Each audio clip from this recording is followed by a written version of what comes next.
Hi అన్న, 6 pack త్వరగా రావాలంటే ఏం చేయాలో చెప్పన్నా అంటాడు. తమ్ముడు, నీకోసం 6 ప్యాక్, 8 ప్యాక్, 10 ప్యాక్, 12 ప్యాక్ త్వరగా రావడానికి మంచి ఐడియాలు నా దగ్గర ఉన్నాయి తమ్ముడు. అలాగే చెప్తాను. ఈ వీడియో చాలా ఇంట్రెస్టింగ్ ఉండిద్ది, కాకపోతే కొద్దిగా లెంతనింగ్ గా ఉండిద్ది.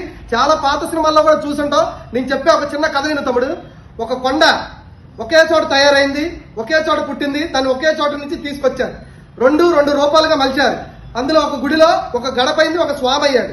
స్వామి గడప రాత్రిపూట స్వామిని అడుగుతుంది, స్వామి నువ్వు నేను ఒకే చోట నుండి పుట్టాము, మరి నువ్వేమో మొక్కుతారు, నన్నేమో తొక్కుతారన్న. అప్పుడు స్వామి, వస్తే పిచ్చిదానా, నువ్వు ఈ షేప్ లో రావడానికి ఎన్ని దెబ్బలు తిన్నా అంటాడు. స్వామి ఇటో దెబ్బ, ఇటో దెబ్బ, ఇటో దెబ్బ, ఇటో దెబ్బ వేశాడు. 4 దెబ్బల్లో నాకు ఈ రూపం వచ్చేసింది స్వామి అన్నాడు. అప్పుడు స్వామి నవ్వుతా అంటాడు, పిచ్చిదానా, నేను ఈ రూపంలో రావడానికి ఎన్ని దెబ్బలు తిన్నానో ఆ శిల్పి చేత తెలుసా అంటాడు.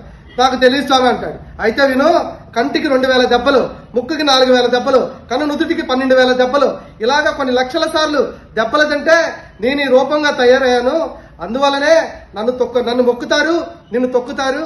ఏది అంత ఈజీగా రాదు, వచ్చిన దాన్ని ఏది మనం ఆశించకూడదు. తమ్ముడు, నేను చాలా క్లారిటీగా చెప్పాను. ఈ విషయం నీకు అర్థమైందేమో. Thank you. Naresh fitness trainer, Vijayawada.